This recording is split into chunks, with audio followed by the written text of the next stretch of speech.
to action. Insights alone won't move the needle, action does.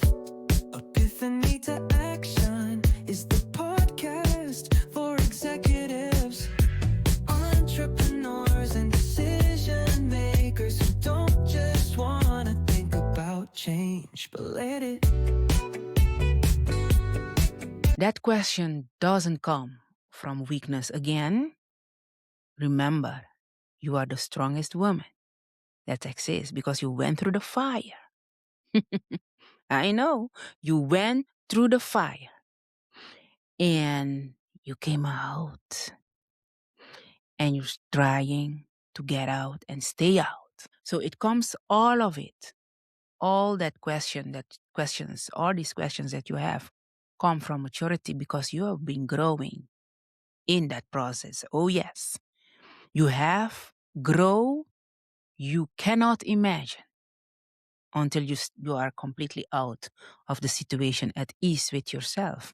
You will see how much you have been growing in that situation, even though it was toxic. That comes as well from discernment because you are sharp, but now you have to use that sharpness in another way. So to discern if it's right or not, if it's okay or not. And you don't have to be living in fear anymore.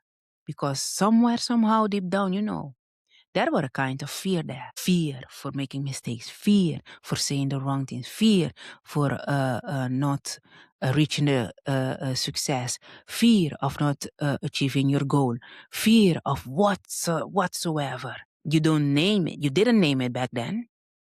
You survived it, okay?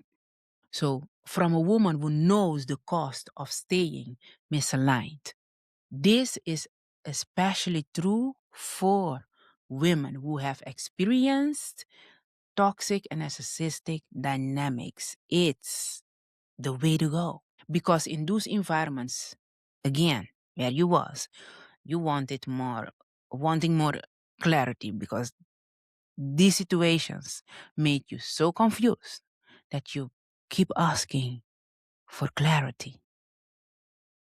And it came framed as being difficult. Okay? Anytime you want to say anything, they tell you you are difficult again.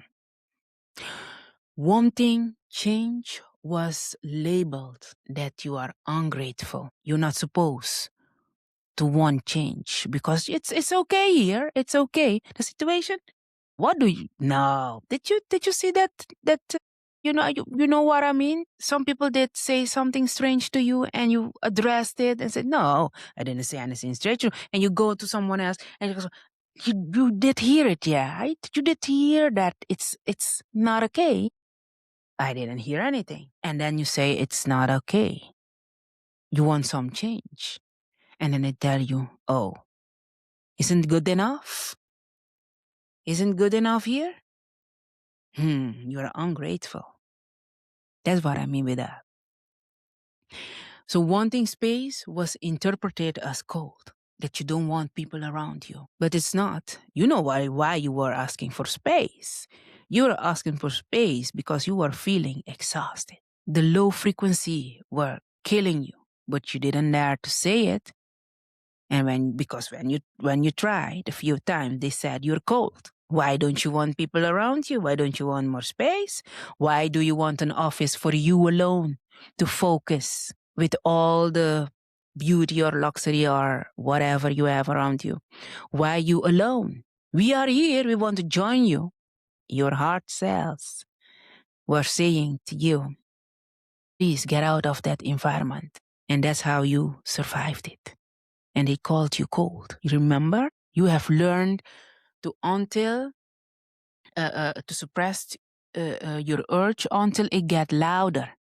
You start feeling sick, dreary, dizzy, blood pressure, sky high. I mean, like, how many illnesses can you get when you are in such a stressful environment? Even diabetes, rashes, whatever. It do something with you. Your body was starting to tell you you are in a stressful situation. You gotta go out. Remember now, you are not broken. I want you, now that you are here, remember that you're not broken, but you are listening. You are listening to your body.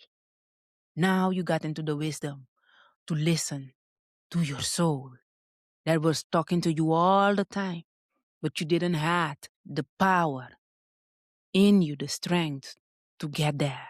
But now you're there.